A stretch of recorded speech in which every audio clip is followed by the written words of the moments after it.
Assalamualaikum warahmatullahi wabarakatuh.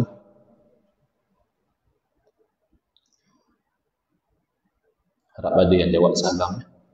Bagi salam sunat, jawab salam wajib. Kalau ramai, fardu kifayah. Ada seorang dua jawab pun dah okey lah. Sebab tak ada bunyi itu yang saya ingatkan, takut tak berasa. Jawab salam tu wajib. Bismillahirrahmanirrahim. Alhamdulillahirabbil alamin. Wa afdhalus salati wa atammu taslimi ala sayyidina Muhammadin wa ala alihi wa sahbihi ajma'in. Rabbi shrah li sadri wa yassir li amri wahlul 'uqdatam min lisani yafqahu qawli. Subhanaka la ilma lana illa ma 'allamtana innaka antal alimul hakim. Allahumma akhrijna min zulumatil wahmi wa akrimna bi nuril fahmi waftah alaina bi ma'rifatil ilmi wa sahhil akhlaqana bil hilm waj'alna mimman yastami'una al-qawla fayattabi'una ahsana. Allahumma ati nufusana taqwaha wa zakkiha anta khairu man zakkaha anta waliyuha wa maulaha. Allahumma arinal haqqa haqqan warzuqna ittiba'ah wa arinal batila batilan warzuqna ijtinabah. Allahumma anfa'na bima 'allamtana wa 'allimna ma yanfa'una wa zidna ilman wa huda. Amma ba'd. Alhamdulillah muslimin, hadirin Jumaat yang saya hormati. Moga-moga kita semua dirahmati dan diberkati oleh Allah Subhanahu Wa Taala, dan moga-moga kita semua dikurniakan oleh Allah Subhanahu Wa Taala kefahaman yang baik dalam urusan agama sesuai dengan sabda junjungan Nabi kita Nabi Muhammad sallallahu alaihi wasallam, man yuridillahu bihi khairan yufaqihu fid din. Barang siapa yang Allah nakkan dengan dia kebaikan, nescaya Allah beri dia faham dalam urusan agama. Dan moga-moga kita semua dikurniakan oleh Allah Subhanahu Wa Taala akhlak yang mulia sesuai dengan sabda Nabi sallallahu alaihi wasallam, innama bu'istu liutammima makarimal akhlak. Hanya saja saya dibangkitkan demi untuk menyempurnakan kemuliaan akhlak. Alhamdulillah, hari ini insya-Allah kita akan menyambung pengajian kuliah Jumaat bulanan, hari Jumaat yang kedua, anjuran Masjid Bukit Aman menggunakan kitab Kekeliruan Ummat. Inilah jawapannya, susunan Al-Fadhil Ustaz Mahdi bin Haji Jul hafizahullah ta'ala wa nafa'ana bihi wa bi'ulumihi fid daraini amin. Kita sampai ke muka surat 164 yang mana masih membincangkan tentang isu tabarruk, iaitu mengambil berkat. Telah berlaku kekeliruan dalam fikiran umat Islam, sebahagiannya ekstrim kepada menolak konsep mengambil berkat, menganggap ambil berkat ini bukan dari ajaran Islam, bahkan menganggap ambil berkat ini sebagai satu bentuk kesyirikan. Ini keliru. Dalam ekstrim yang satu lagi, ada pula yang meluaskan konsep ambil berkat ini sehingga perkara-perkara yang tidak sepatutnya berlaku.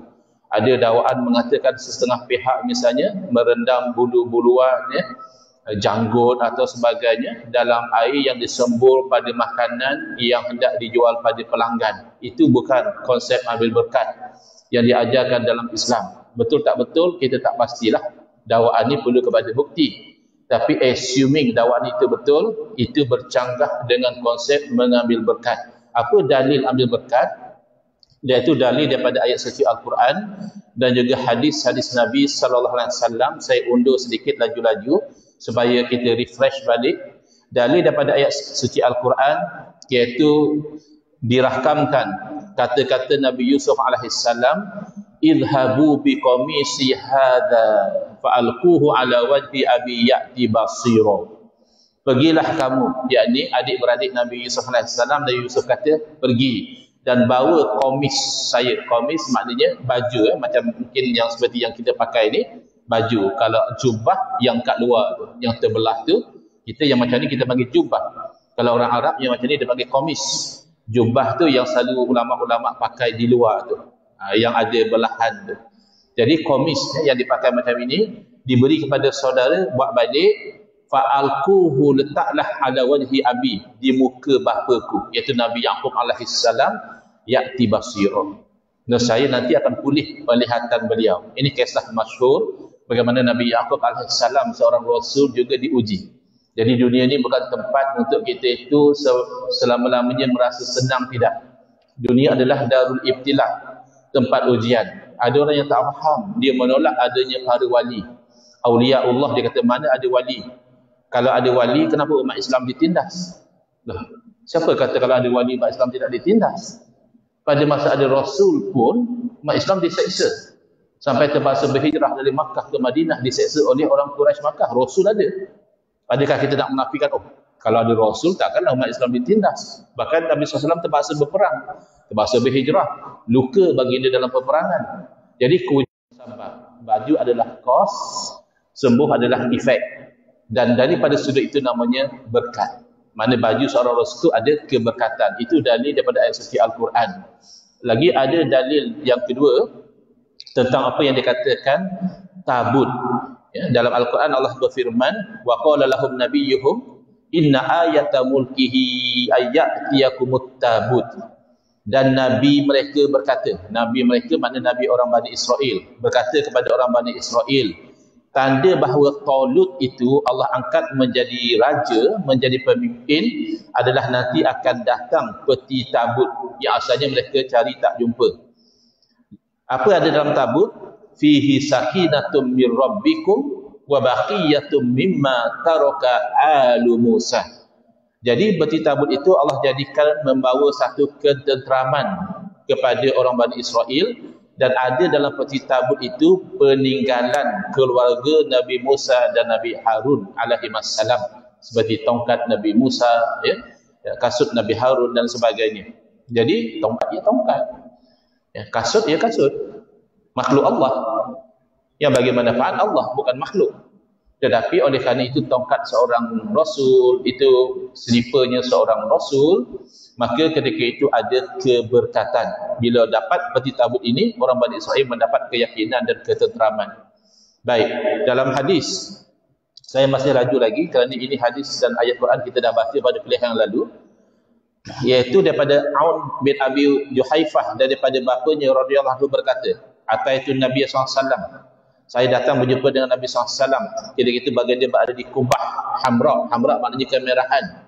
Lalu aku melihat Bilal, yang disana Bilal bin Rabah radhiyallahu anhu, membawa air bekas wuduk Nabi SAW. Maaf saya terus pada terjemahan atas faktor masa. Zuhur kita, Jumaat kita masuk awal 1-3 minit. Saya tak baca yang teks Arabnya. Iaitu bawa bekas wuduk Nabi SAW untuk Nabi berwuduk. Ya, bukan zaman dulu, bukan ada paip macam zaman kita. Nak berwuduk, ini bekas airnya. Ceritanya, kaitannya adalah bila Nabi SAW berwuduk, orang ramai berebut-rebut mengambil air wuduk Nabi SAW itu, keberkatan daripada kesan tangan Nabi SAW, lalu mereka menyapu ke muka dan ke badan mereka. Dan Nabi SAW tidak larang. Kalaulah misal kata ambil berkat ni satu perkara yang terlarang, apatah lagi kalau sampai syirik, pasti Nabi SAW tak bagi. Jangan, ini tak boleh. Ambil berkat ni tak boleh. Tidak. Nabi SAW biarkan. Bahkan pada ketika itu, sesiapa yang terlambat datang, tak dapat dia ambil air wuduk Nabi SAW, dia tengok di badan kawan dia itu masih basah lagi. Kawan dia sempat, dia tak sempat. Dia ambil daripada yang ada pada badan kawan. Beliau berkata, ini jubah pernah disimpan oleh Aisyah radhiyallahu anha, ummul mukminin, zaujatun Nabi, isteri Nabi SAW. Dari dulu ketika Nabi SAW dah wafat, jubah ini dulu masa Nabi hidup Nabi pakai. Bila Nabi wafat, isteri Nabi iaitu Sayyidatina Aisyah simpan dari kebaikan. Memang kalau benda itu bawa kebaikan, apa salahnya? Tak nak tak apa. Istihbab, maknanya sunat. Digalakkan mengambil berkat dengan kesan-kesan orang soleh dan juga pakaian mereka. Ya. Jadi ini yang dijadikan dalil oleh para alim ulama. Sementara ada golongan tertentu, mereka menyempitkan konsep ambil berkat ini hanya dengan kesan Nabi saja. Kalau rambut Nabi ke pakaian Nabi, mereka kata yang tu boleh. Membawa semangkuk air. Lalu dalam bekas mangkuk itu ada sehelai rambut daripada rambut Nabi SAW. Apabila seseorang itu terkena ain, ain ni seorang tu jadi sakit. Kenapa? Jadi mungkin Sayyidina Khalid Al-Walid perasannya pertanyaan yang ada di air muka anak buah dia. Lalu beliau menerangkan bahawa beliau telah meletakkan beberapa helai rambut Nabi SAW dalam kain serban itu, Dan beliau mengetahui sahabat, semenjak daripada itu, apabila saya masuk berperang, sentiasa Allah beri kemenangan kepada saya. Ingat, yang bagi kemenangan siapa? Allah, bukan rambut. Habis apa cerita letak rambut dalam serban? Itu namanya tabarruk. Ambil berkat daripada rambut insan yang mulia, iaitu Nabi SAW. Dalil yang kelima, apabila Nabi daripada Sayyidatina Ummu Sulaim, bahawa Nabi SAW apabila datang berziarah kepadanya, Nabi SAW kadang-kadang qailulah, iaitu tidur sekejap. Orang sekarang panggil nap, take a nap. Tengah hari itu elok kita tidur sekejap, dia akan fresh balik. Jadi Nabi SAW bila tidur siang berpeluh. Lalu Ummu Sulaim ni mengumpulkan peluh Nabi SAW itu dan diletakkan dalam botol yang selalu digunakan untuk menyimpan minyak wangi. Dan memang peluh Nabi SAW lebih wangi daripada minyak wangi. Okay? Lebih wangi daripada kasturi. Lalu bila Nabi SAW terjaga, Nabi SAW tanya, Ummu Sulaim, kamu buat apa ni? Jadi dia menjawab, ini adalah peluh Tuhan. Kami campurkan ia dengan minyak wangi kami, dan ia sebenarnya lebih baik daripada minyak wangi. Dalam satu riwayat dijawab, wahai Rasulullah, kami mengharapkan keberkatan daripada peluh Nabi SAW ini buat anak-anak kami. Dan mungkin diletakkan pada anak-anak. Peluh kita jangan, nanya kat orang. Baik, selesai ya. Jadi tabaruk ni ada dalil. Cuma kita kena faham. Kita jangan kelam dan jangan main hakam sahaja. Pertama, tabaruk ini konsepnya sebab dan musabab. Bila kita kata sebab dan musabab, kita wajib yakin kebaikan sebenar daripada Allah. Bukan baju yang menyembuhkan, bukan rambut yang menyembuhkan, bukan rambut yang bagi kemenangan, tidak. Sama konsep, walaupun berbeza area dia. Konsep tabaruk ni lebih kepada sesuatu yang mulia dari segi agama. Tapi dari segi asasnya sama, seperti kita makan nasi. Takut ada orang marah pula, apa Ustaz dia bagi contoh makan nasi? Maksudnya sama pada sudut mana, makan nasi itu masih dalam skop sebab. Mana makan nasi sebab kepada kenyang. Yang mengenyangkan wajib kita yakin Allah. Berobat itu sebab kepada sembuh. Yang menyembuhkan bukan Panadol, bukan herbal. Yang menyembuhkan adalah Allah.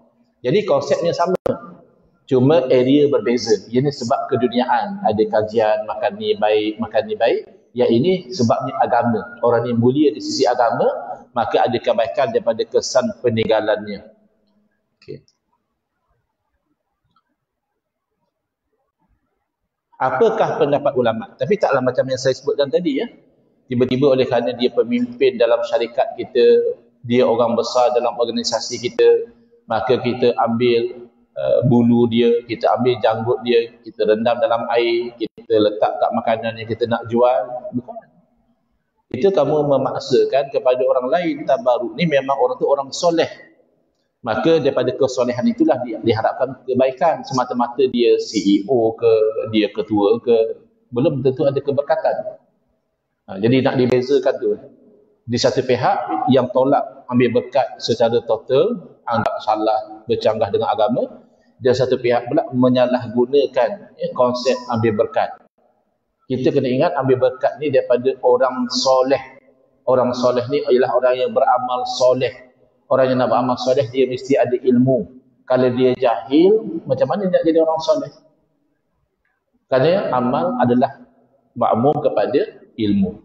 Oleh kerana Zuhur atau Jumaat masuk awal, iaitu 1-3 minit, maka saya cukupkan dulu setakat itu. InsyaAllah dalam kuliah akan datang, kita sambung dengan pendirian para ulama pula. Tak didalil daripada Quran, daripada hadis. Macam mana ulama memahami dalil sekira-kira mereka membenarkan amalan mengambil berkat. Wallahu a'lam.